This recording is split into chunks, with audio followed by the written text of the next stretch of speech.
Hi, My name is Rebecca Hillard. and I'm Roger Hillerstrom, and this is Pink Chair Therapy. Rugged though it be here.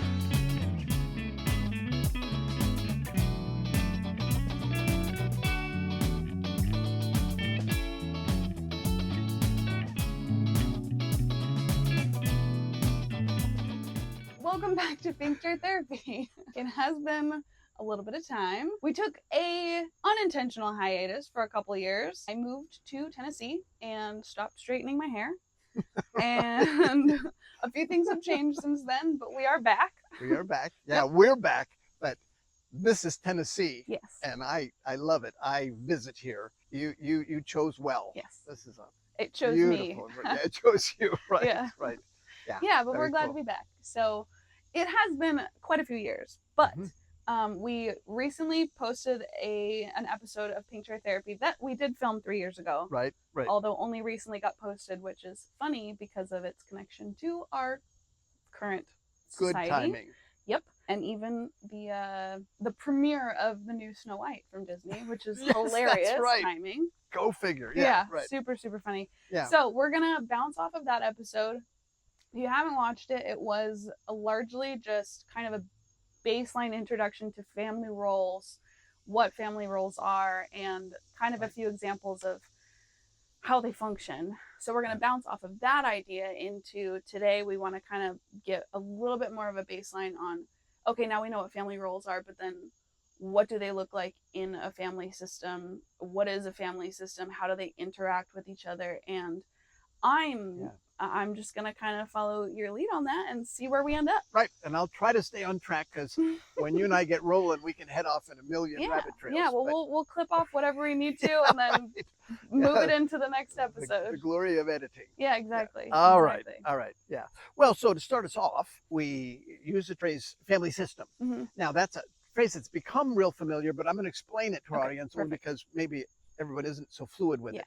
So, the approach I use in family counseling has a name, and it's family systems therapy. The word system is meaningful because our world is full of systems that are interdependent and interactive. When you change one part of a system, you affect all parts of the system. And that is a great description of the family. If you watch earlier episodes, we referred to this metaphor of a mobile. Mm-hmm. Hanging mobile, that's an interdependent system. And as long as you leave it alone, it has equilibrium. It has this stability. And anytime you touch it, that changes. A family has equilibrium. It has this stability that the system is always seeking. But lots of times, that system doesn't work well outside this family. And the idea of not working well outside that family, like it does keep equilibrium within the family, right? But the right. equilibrium is maybe unhealthy, or does that mean, like, what does that mean? That's a great question. We could spend 4 episodes on it, but we'll weave in and out of it because what we call healthy, I may look at someone else's family system and say, oh, that's terrible. That's dysfunctional. We need to define that term. But it works for them. Mm-hmm. What we think of as unhealthy at this point is when I, as a child, grow up and I adapt to the system. So I learn certain things, i.e. family roles. Now I leave that system. When I leave that system and live out that same role, maybe I lose jobs because of that role. I'm a family scapegoat, so I keep getting in trouble because that's how I know how to operate. Then we'd say, oh, that was an unhealthy system, except in that system it worked. Because when mom and dad started talking about dad's affair, then I get expelled from school, and now we don't talk about that. I get the spotlight, and we find that stability again. And so that's where all these things we'll talk about in family systems come into play. Our family is always seeking this familiar place. That's why I have roles. That's how we have rules that are never spoken, all kinds of things. But that stability may mean we never address mom's alcoholism because that's just too much tension in the family. So we do all kinds of things to adapt to that alcoholism, when I leave this family, I'm going to tend to be attracted to alcoholics because I know how to operate. Yeah. I just don't know that's what's happening. Okay. I'm just reacting. So that's where we're heading in this. Okay. That makes sense? Yeah. Could you give us an example of a system? Absolutely. I can give a million, but I'll try to limit it. All right. So years ago, Time magazine, this would have been, I don't know, I think probably in the late 60s, early 70s, they had this article on coyotes in the Midwest. All right. Okay. And there was an area in the Midwest, I forget, Kansas, I don't know, Idaho or Iowa, Midwest. So the community was having trouble with the coyotes because they were eating the sheep. All right. So we've got to get rid of these coyotes. So they had a coyote festival. And you go out and kill as many coyotes as you can. And they were giving a bounty for every dead coyote or pelt or whatever that you bring in. Well, in like 3 days, they killed 2,500 coyotes. Wow. Must have been a lot of coyotes out there. Yeah, yeah. And so everybody was enthralled. This is wonderful. Great. Now our sheep are going to do okay. We don't have to lose sheep to these coyotes. Now, a year later, 2 years later, what they found was the coyote, not the coyote, the prairie dogs were everywhere because their main predator was gone. They were reproducing like crazy. And so they have all these prairie dogs. Well, that wasn't all that bad, except another year out, they had rattlesnakes everywhere because that population of rattlesnakes adjusted to the, wow, the food that was available. Yeah. And now the humans were endangered where the sheep used to be endangered. Wow.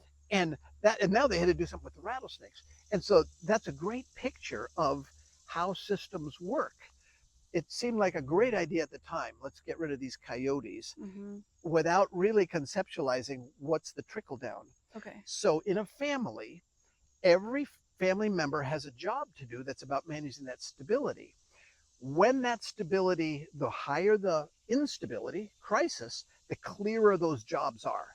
So if I'm a scapegoat, so I manage, I probably made a huge noise just now by tapping my chest. Oh. We'll see. You want to check it first and see? No. Okay. So if I'm the family scapegoat and I manage instability in the family by doing wrong things, getting in trouble. Right. And the tension goes up in the family, I do more things to distract from whatever that is. If it doesn't work, I keep doing more and more and more of the same thing. Now, somewhere along the line, I might do something that is so bad that it's irreversible, and now our family has this crisis. Okay. But that's essentially the way a family works. Now, is that a good example? Yeah, Okay. yeah, of course. When people come in to see me as a family therapist, always there is an event. We would call it the crisis. Brings them in. So first session, getting to know people. I say, well, tell me what brings you in. Whatever they're about to tell me happened 2 weeks ago or a month ago. It's recent, but it's representative of a pattern, that equilibrium that's gone on for decades, maybe generations. And they're not coming in to change that. They just want someone to do something about the fact that Johnny got expelled or that Dad got a DUI or something. And so we do that, the stability, that kind of just... Like get back to the equilibrium type of a thing? Yes. Okay. But part of my role as a family therapist, as we get back to that equilibrium, to be able to help people become aware of the fact that, wait a minute, this crisis is the result of what we experience as equilibrium. So, okay, so Dad got a DUI, but our whole family has adjusted to his drinking for years.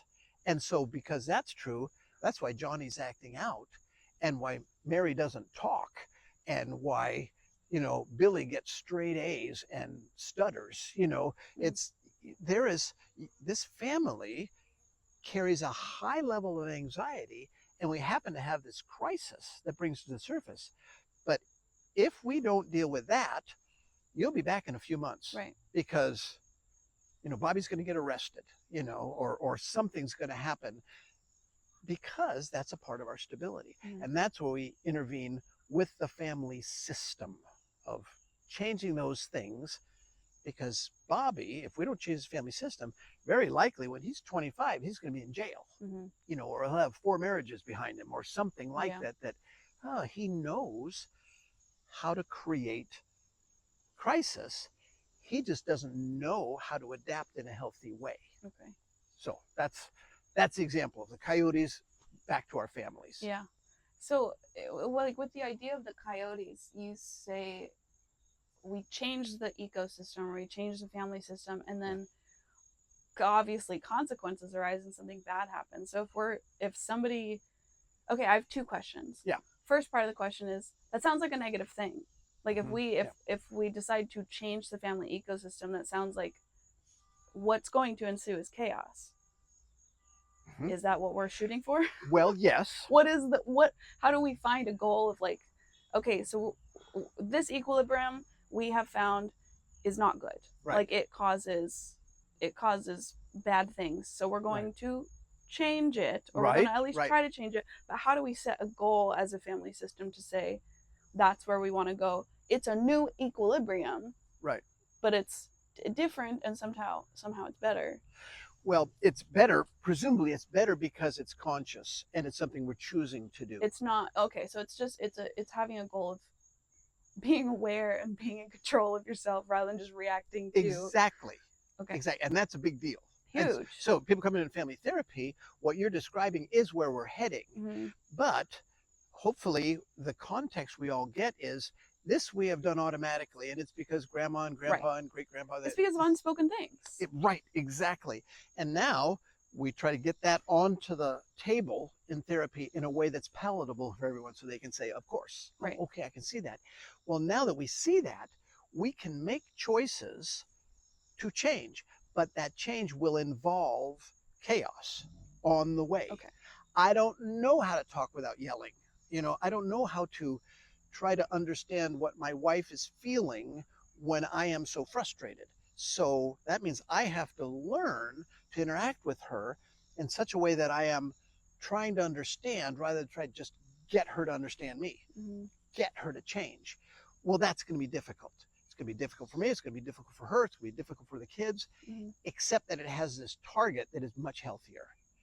And sometimes the purpose of that target is for me as a parent to realize I want to stop this in this generation. I don't want my kids to grow up with the same patterns that I have that I am now deciding I don't like.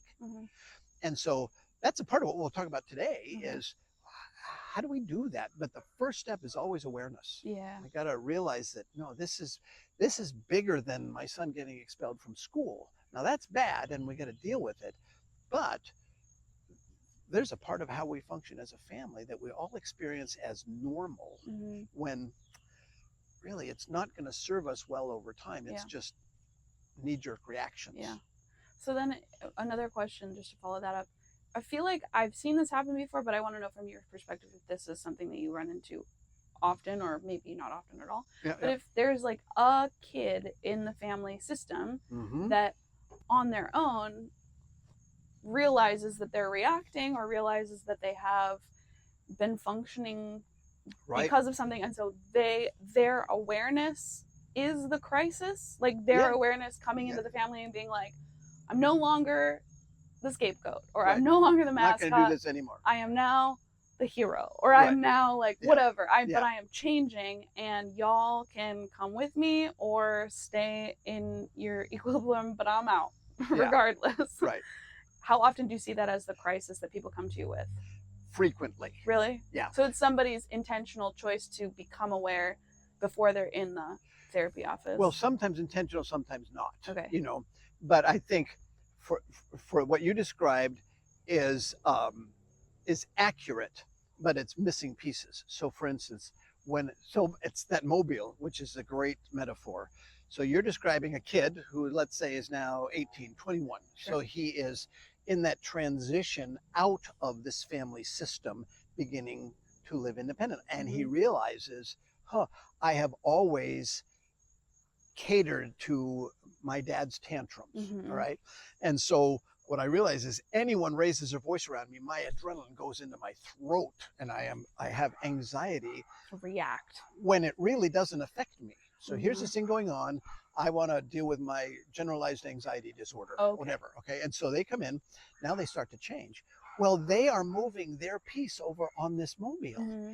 Well, wait a minute, the whole mobile is going to go out of kilter and that equilibrium in the home is disrupted. Right. Now, often, unless we're really intentional, that kid ends up going back to where he was, certainly within his family. So Mhm. now, let's say he lives out, has his own apartment. Mhm. Whenever he comes back into the family, Just he's takes on back that to role. arguing, debating, being obnoxious, etc. Yeah.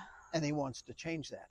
And so making that change will result in chaos because the Mhm. family doesn't know what to do with the son who's not getting into trouble, especially when he says, "No, mom, I'm not going to do that," or Yeah. "No, dad, I'm not going to."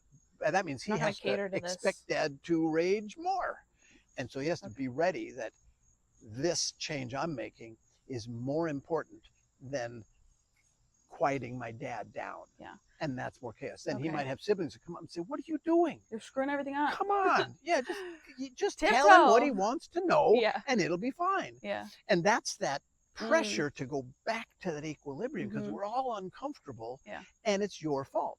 Now, if he's been a scapegoat, that fits well. And so if he says he just goes away and doesn't come back, that's what a scapegoat does. Okay. They go away, take our sins, and wander in the wilderness. Wow. That's a scapegoat.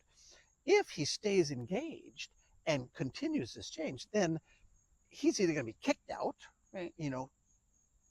Don't come here if you're going to talk to us that way, that kind of thing. Mhm. They're saying, no, do your job as a scapegoat.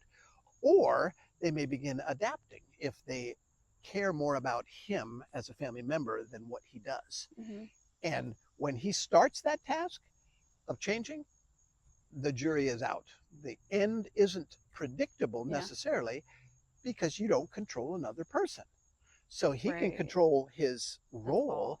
but he can't control everybody's reaction to it. Mhm. But we do know it's going to be some form of chaos Yeah. because he's, disrupting that. Yeah. Now, if he was a family hero and he comes in, that's a whole different ballgame. He's always been the smart one, been Mhm. the obedient one, Mhm. not necessarily placating, but come up with wisdom, or he's a mediator and he comes between mom and dad, and he's not doing that anymore.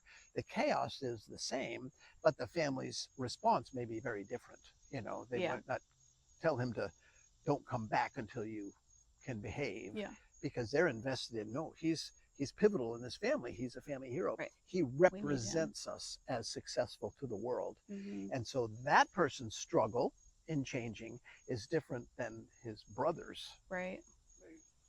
But the mobile is that when that mobile is shaking, that's when we call the family therapist.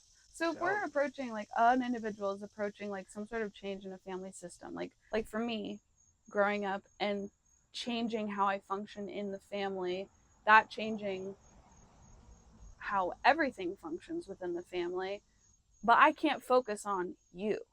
I can't focus on Right. you guys. Like, you guys can't be my goal. Right. When I'm changing my bad patterns within the context of your bad patterns, I cannot focus on you. Right. Yeah. Because I'm going to be discouraged, I'm going to be pressured, I'm going to be whatever, like Yeah. a number of things. Like, you really, in advice to someone who is approaching some sort of big pattern shift within Right. themselves that's going to affect their families, like, how do you give them encouragement in, like, you're gonna come up against chaos, close your eyes and keep focusing on yourself. Like, this is 100% individual. Like, not therapeutic terms, you understand. You can't focus on other people when you're changing something like Right. that. Right. You have to stay only here. Because like you're saying, you can't control, obviously. Like, we say that 1,000 times, but you don't really. Right. Like, we all still want to control the people around us. We really can only control ourselves and how we react. Right. Life is just a chain of reactions, but right. You have to control how you react to those things and kind of turn off the part that cares about how they react. Yes. So think about a kid in a family where there is some kind of ongoing tension. Mom and dad can't do it. They're violent with each other, or it's constant argument. And I, as a child, on some level, whatever we're conscious of, I'm helpless. Those are the big folks. I'm the little folk. I'm dependent on them. Yeah. And so it's scary. And so I find this way this thing that I do that quiets that down. Right. Now give that, 20 years, now I'm an adult, but this system is still going on. So we have this principle, I can't change another person. But what I felt as a child was helplessness. Well, that's anxiety. And none of us choose helplessness regularly. We scramble to quiet this anxiety, and that's control. Yeah. So now what you're talking about, now I'm this adult and I'm 2 steps out of that family system, but I'm realizing this helplessness that comes certainly when I go in there or when I play my role somewhere else, I feel helpless. What I did as a kid is I tried to control mom and dad, and I found this way that was effective. They paid attention to me if I was bad or if I was good or whatever. Now I'm going to change that. I have to start with some personal insight. I do this, I need to change that. I always do this around mom or dad or whatever. I want to change that. And when I have done it, when this happens out here, my anxiety goes up. Get used to the anxiety. Okay. Begin not viewing it as the enemy, but as an example of what success will look like. Because eventually, Anxiety being a indicator of success. exactly, that's Okay. the new mindset. Okay. It's not natural, but it is purposeful. So it's going to be horrible. So in my office, someone says, well, dad does this, and I'm so intimidated. And so, okay, well, let's talk about this. What will it look like to change that role? And so then the next step after that personal insight is to say, what's my goal? What do I want to be as an outcome 5 years from now? What characteristic do I want to change in me? And then we use that anxiety as a measuring stick. If you're not feeling anxiety, we'd say, well, you're not growing. You're falling into the old system. Wow. Okay. And so, no, the anxiety is good. Well, I've always thought about anxiety as bad.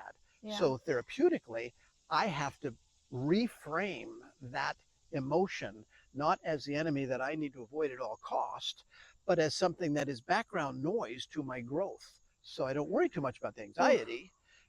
That's a great expression that you just had, because that is the first hurdle, is how do I begin experiencing anxiety as positive when all my life it's been negative? Yeah, I think in thinking of my own experience, like with anxiety in specific, because I used to experience anxiety all the time. Like it was just a very regular experience for me.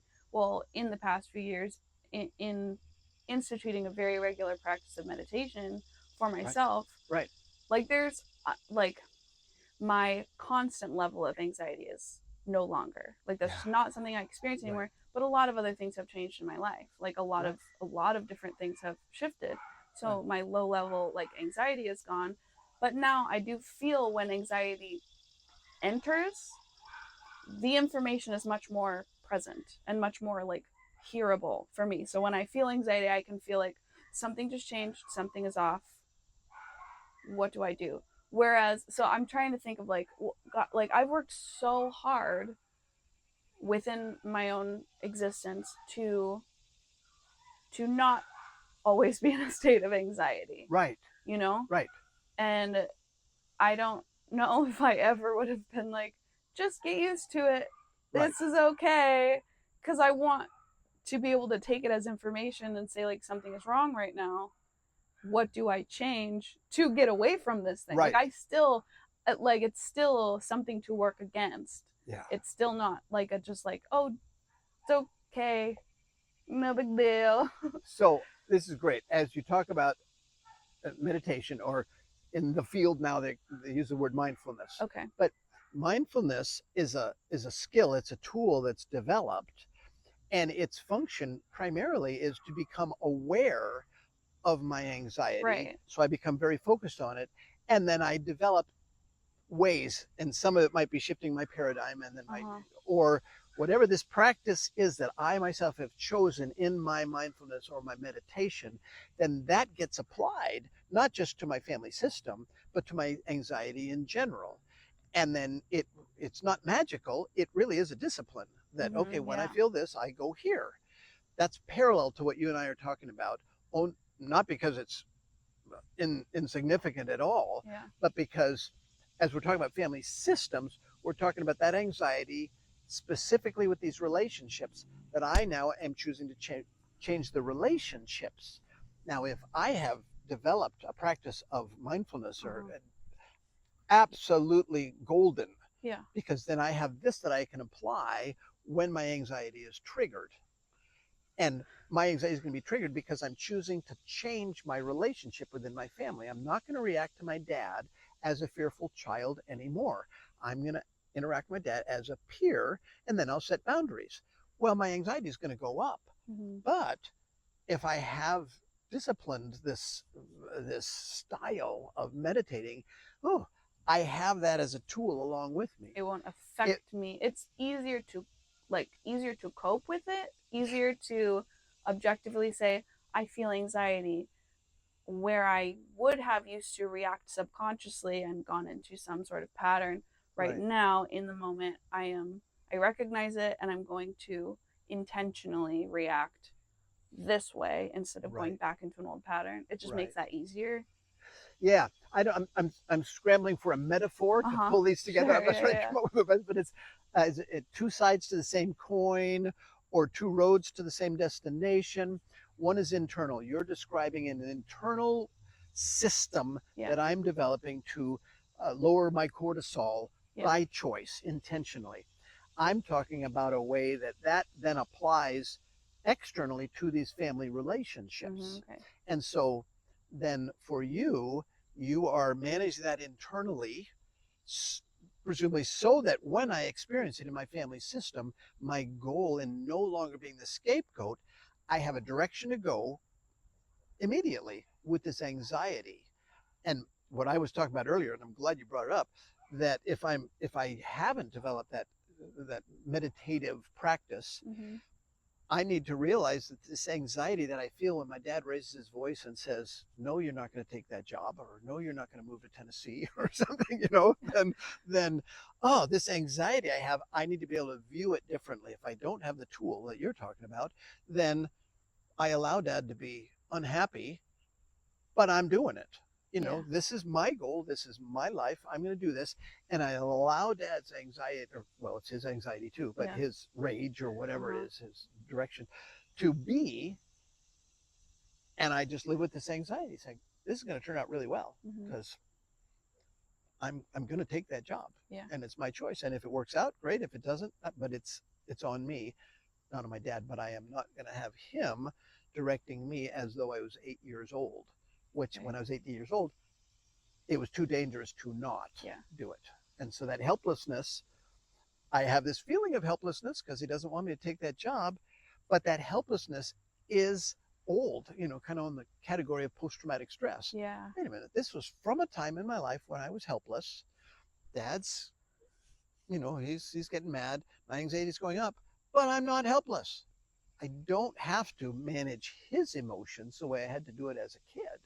Now I can do it differently, but chances are it's going to increase. Right. Of course. And so with that tool of meditation, you have a skill that you bring to the table that will manage your internal world without managing dad's behavior. Okay. That makes sense? I think so. Yeah. Okay. Yeah. I have a friend who's going through this very really it's like mid-30s, like realizing his role in a family system and needing to change that. And it's been a nightmare. Meditation has been a big part of detaching from that in a way that you can still engage and still try to make that change, but in a way to just stay sane and stay goal oriented. But it's been really, really hard. It's been really, I'd say nearly impossible. Right. With the current family system, it's just not budging. There's no budging. And for someone who's trying to change themselves within a family structure, what if it just never changes? Then does a person exit the family system? Do they start their own ecosystem? What is the... Well, very commonly they do. I don't know that it always has to, but a lot of times there is this dilemma of, how can I stay in this family system and manage my anxiety or helplessness? And sometimes the choice is, I'm going to get out of this family. Now, my hunch is there's a lot of people who take that choice very early on. Okay. And Yeah. I've been mad at my dad all my life. I never want to see him again. Yeah. Okay. There's a lot of losses with that. That's more of just I mean, that seems kind of. Well, what happens is I carry that childhood pattern into my next relationship. Sure. Yeah. And so I Nothing deal with it changes. now, deal with it then. Yeah. But there are times where a family system really is so violent or dangerous or Sure. toxic that is the That's route. where you go. Yeah. But I'm thinking as kids, we go there quickly. I can't wait. I'm going to run away from home. I can't wait to grow up. Yeah. You know, that kind of thing. Okay. But as a grown up, I have some skills that I can apply to this system that may change the system. And there's certainly lots of very positive stories of people who stuck it out and the family changed, but there's no guarantee. Right. But in the meantime, you're growing. You know, it is, it's worth the effort, but it does create anxiety. Okay. So, quick anecdote here, actually a story that I think only, this is me, you know, sharing this really cool story of how the field of family therapy began. Okay. Because in our culture, family therapy is new, 1954. Okay. And it's interesting because, as I understand it, there is a moment in time where family systems started. Was there therapy before that? There was therapy, but not family systems therapy. Okay, we didn't view the system, we viewed the individual, period. And there was a therapist, as the story goes, who was studying childhood schizophrenia in 1954. Wow. And he was sitting behind, you know, the mirrored glass. And so little Bobby, 3 years old, 4 years old, was playing with toys by himself in this room, and he was being observed. And so this therapist trying to gather as much data as he could to understand this child's, what we would look at now as attachment disorder, you know. And time for a break, his coffee break. And so he's put away his notes, or at least set them down, and he grabbed his cup of coffee, and Mommy got to come into Bobby's room, because now we're not watching Bobby, it's a break. And this therapist happened to notice, split second, if he was, you know, staring at his coffee, he would have missed it. But Mom comes in, and she holds out her arm and says, Bobby, come to Mommy. And Bobby jumps up, runs to Mommy, jumps into her arm, and as soon as he touches his mom stiffens up, just for a second. And so he said, wait, she has some kind of aversion to touch, something, but it's just visible for a moment. Bobby reacts like this, and he leans back, and Mommy immediately says, what's wrong with you? Boom. There was a symptom in Mom, and she just passed it on to Bobby, not because she was mean or evil, but because she wasn't aware of or dealing with this thing in her, but she saw her son's reaction, and she just said, Bobby, you're sick. Something is disordered in you. And that's why he was in there, because the whole world was saying, poor Bobby, he's crazy. And this therapist happened to notice this interaction. Dawned on him, we're studying the wrong person. This child is not the symptom bearer. He is reacting to an environment from helplessness that says you are the problem. Wow. Beautiful. Oh, at that, I know it. At that moment, this whole separate field of study began of viewing the family systems. And here we are, you know, almost 70 years out from that discovery, having this much more broad picture of how these disorders work. And it's not the end all. I mean, certainly human psyche is way more complex than this, but it's one field that almost everybody, once they start looking at these principles, identifies with. So, oh, that's me. Oh, that was my parents. Oh, I can see how that works. Oh, that's my brother. That's my sister. Oh, I can see that. And I think that's, for you and I, that's the goal right now is, all right, let's get this on the table so we can start asking the right questions and set our own goals to stop controlling what we've always learned is helplessness, begin making changes here and allowing the system to adapt to it, whether that's a family or a relationship or a job or whatever it is. Yeah, any family structure. Family structure doesn't have to just be a biological family. Absolutely. Friend groups, things like that have equilibrium that is, everybody takes on their roles and just keeps chugging. And to the degree I'm not aware of that, to that degree, I experience it as your problem.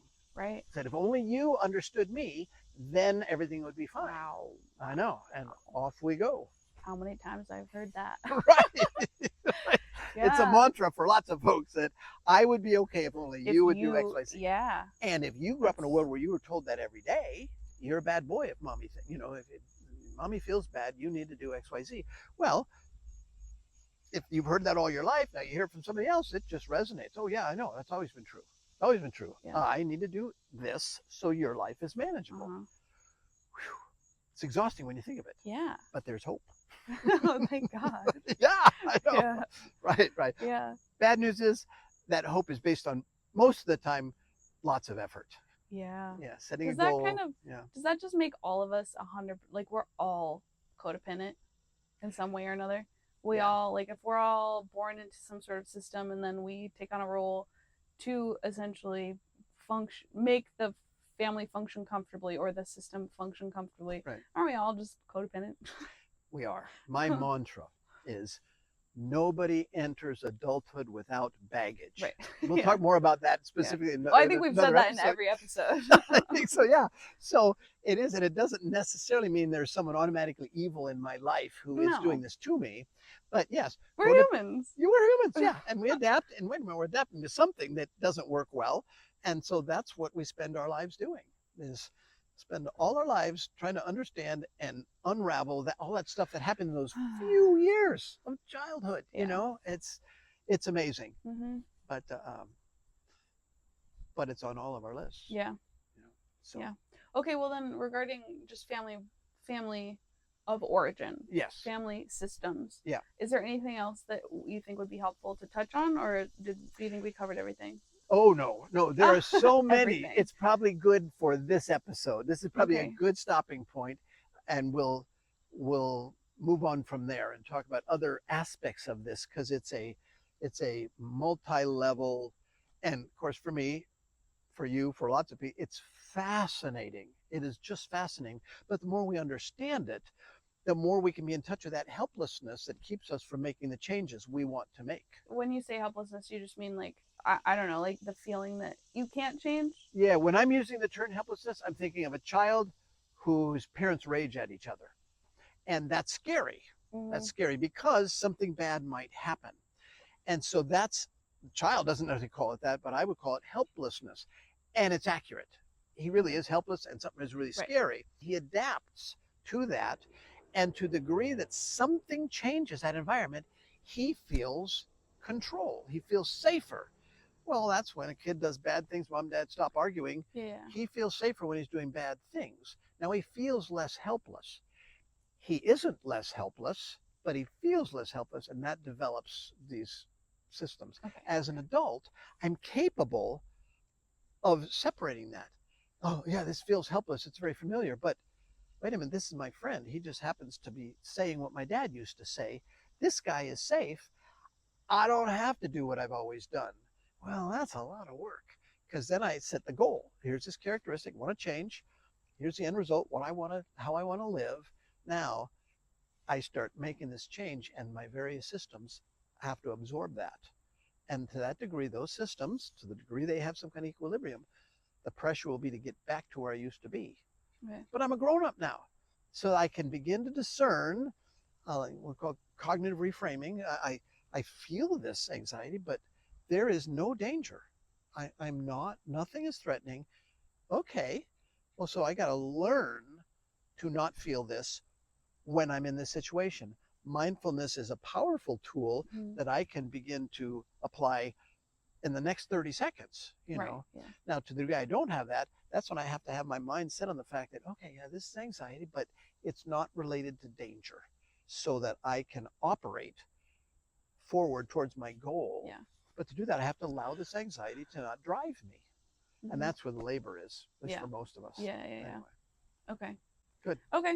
Well, we kind of touched on unspoken family rules. We've touched on it in the past. Yes. And I feel like a lot of this was just insinuating unspoken family rules. Because why else would you take on a role unless there's like an unspoken rule? I know we want to talk about that, but I feel like we are kind of out of time. Right. Yeah. This time, So We maybe could do this all day. yeah, we can pause. We can continue family systems, maybe some unspoken family rule stuff, Absolutely. and go from there. Yep. I think Yeah. that'd be great. Okay. All right. We'll do Okay. it. All right. Cool. Well, Thank you. This is thanks for great. joining us again in sunny Tennessee. That's And right. yeah, we'll see you next time for right. some unspoken family rules. Okay. We'll see you then. Thanks. Wobbly table. It's okay as long as you don't touch it. That's part of the stability. Yeah. You know, don't touch it, and it will be